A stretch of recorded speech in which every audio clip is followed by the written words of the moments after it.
আসসালামু আলাইকুম রহমতুল্লাহি ওয়া বারাকাতুহু। আলহামদুলিল্লাহ ওয়া কাফা ওয়া সালামুন আলা ইবাদিহিল্লাযিনা ইসতাফা আম্মা বাদ। বিসমিল্লাহির রহমানির রহিম। ইন্নামাল আ'মালু বিন্নিয়াত আও কামা ক্বালা আলাইহিস সালাতু ওয়াস সালাম। প্রিয় সুধী, আজকে আমাদের আলোচনার বিষয় তিনটি। আমরা তিনটি বিষয় নিয়ে আলোচনা করব এবং প্রতিটি রয়েছে আবার তিন প্রকার, প্রতিটি আবার তিন প্রকার। আমরা তিনটি বিষয় নিয়ে আলোচনা করব, যার প্রতিটি আবার কত প্রকার? তিন প্রকার। তো প্রথম বিষয়, যে প্রথম এমন তিনটি কথা আছে যেটা আপনি যেভাবেই বলেন তা গ্রহণযোগ্য হয়ে যাবে।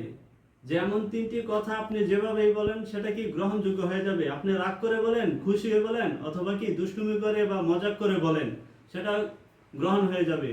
এক নম্বর হলো কবুল। কবুল আপনি যেভাবেই বলেন, কোনো মেয়েকে যদি আপনি রাগ করে কবুল বলেন, অথবা খুশি হয়ে বলেন, অথবা দুষ্টুমি করে বলেন, তাহলে সেটা কি কবুল, সেটা গ্রহণযোগ্য হয়ে যাবে যদি সাক্ষী থাকে। তো দুই নম্বর হলো তালাক।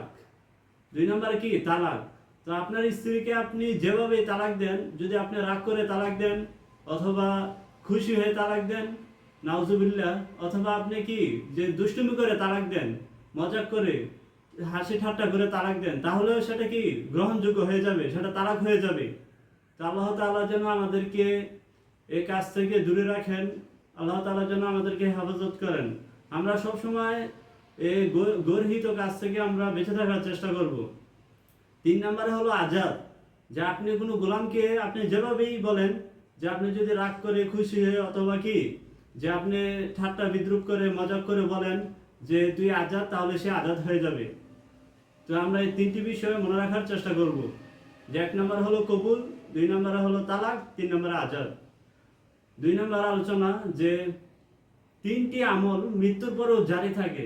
অর্থাৎ আমরা জানি যে মানুষ মৃত্যুবরণ করলে তার আর কোনো আমলকে কবুল করা হয় না, সে কোনো আমল করতে পারে না। তো এমন তিনটি আমল আছে যেটা আপনি মৃত্যুর পরও জারি থাকবে, অর্থাৎ আপনার কবরে সে তার সব কি পৌঁছাতে থাকবে। এক নম্বর হলো সুসন্তান।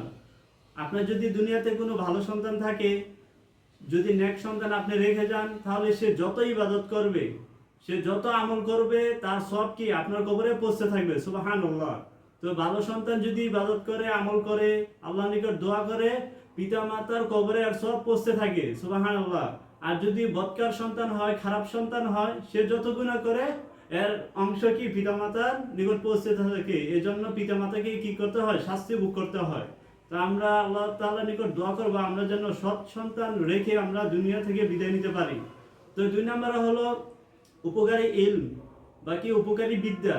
আপনি যদি কাউকে উপকারী কোনো কিছু শিখিয়ে দিয়ে যান, অর্থাৎ নামাজের একটি মাসালা অথবা একটি সূরা, তাহলে সে এটা যতদিন আমল করবে তার সব আপনি কি পেতে থাকবেন। সুবহানাল্লাহ।